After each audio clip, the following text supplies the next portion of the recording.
sa Love ni Mister, Love ni Mrs. Hatid ng Nutrilin.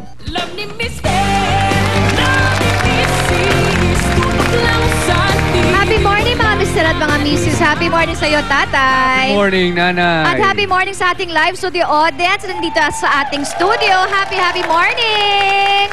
At syempre gusto ko rin batiin lahat ng mga nakatutok sa atin sa iba't ibang bansa through GMA Pinoy TV. Hello po! Happy morning! Okay, muli namin pagagandahin ang umaga ninyo dahil ang pag-uusapan natin ay pagpapagandahan. Ay! Ngayon umaga, yan ang sentro ng ating kwentuhan. Oo, all about beauty. At kapag beauty ang pinag-uusapan, ako kanina ba naman tayo tatakbo? Kundi sa isa sa mga pinakakilalang beauty expert himself. Ako makakasama naman natin today, si Mother Ricky Reyes. Kasi very interesting mangyayari ngayon umaga, no? Ang pag-uusapan natin, hindi yung mga basic beauty things. Oo. Kung hindi... Kasi yung mga plus-size women na kailangan magkaroon ng confidence. Kasi Correct. kadalasan, honey, pag medyo overweight ka, parang ayaw mo na magpaganda, nahihirapan ka mamili ng mga damit, lalong-lalo na pagdating sa makeup, Correct. sa hairstyle, hindi mo alam kung ano ang gagawin mo. Well, nandito si Mother Ricky para turuan tayo. At meron din tayong mga inimbitahan ng mga feeling model or beauty queen kahit na sila ay mga plus-size girls. Yup. Kaya naman ako para sa inyo talaga itong episode na to. At since narito na lang naman si Mother Ricky Abaya, huwag natin palagpasin pa ang challenge na makapagbibigay ng ating instant makeover sa ating studio audience. Meron tayong mga makeover na studio audience. No Sino volunteer. ba sila? No, kilalanin na po natin, tawagin na natin ang ating studio audience. Go, rampa na!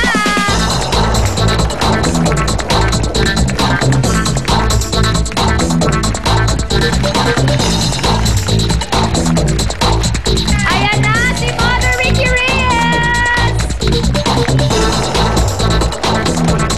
Go! Pagandahin na sila. O, di ba? Ayan na ang team ni Mother Ricky. Naku, marami na namang sasaya ngayong umaga, tatay. Yes, Mother, paki-explain sa atin ang ating pag-uusapan ngayong umaga. Nako, very exciting for me. You know, for me, it is a big challenge. Kasi karamihan ng mga plus-size women, ito yung mga a little overweight. Yes. Karamihan sa kanila mga mahiyain na, hindi na lumalabas ng bahay. Pero Diyos ko naman, 2011 na ngayon. Correct. Kailangan lahat ng babae out in the street, nagpapaganda at bonggam-bongga. Ayan, yan ang Diba? pag-uusapan natin this morning. So, huwag kayong aalis. At syempre, magbabalik pa ang Love ni Mister? Love DVCs! Mami Teresa! Ay, ayan! Ito na agad-agad si Mami Teresa! Yay! Ito na ang magbibigay ni Lua! Ay, pwede mo ilagay sa loob ng kotse. Ito na! Ito muna, flowers from my Thank you! Maraming salamat. Ayan, hindi kami balloons. Ayan.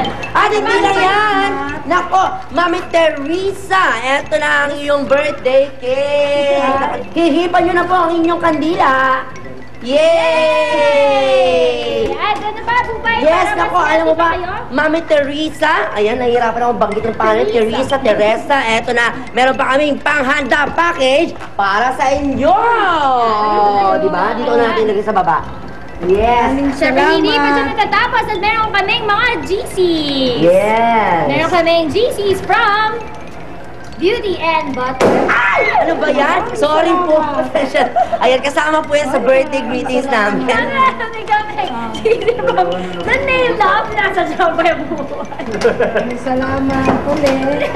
At hindi pa siya natatapos. Meron kaming GC from The Skin Sa inyo, Specialist maraming from Dr. salamat. Jean Marquez. Yes! Ako, ano po masasabi niyo, Mami Teresa? Nagpapasalamat po ako sa inyo, sa GMA ng Mr. Jimmy, sa inyo, sa inyo ma'am, Yes. saka kayo din na. Siyempre kasama yan dahil kayo po namin surprise ang birthday mo. Sagot ko ay atid sa atin ng Love ni Mister.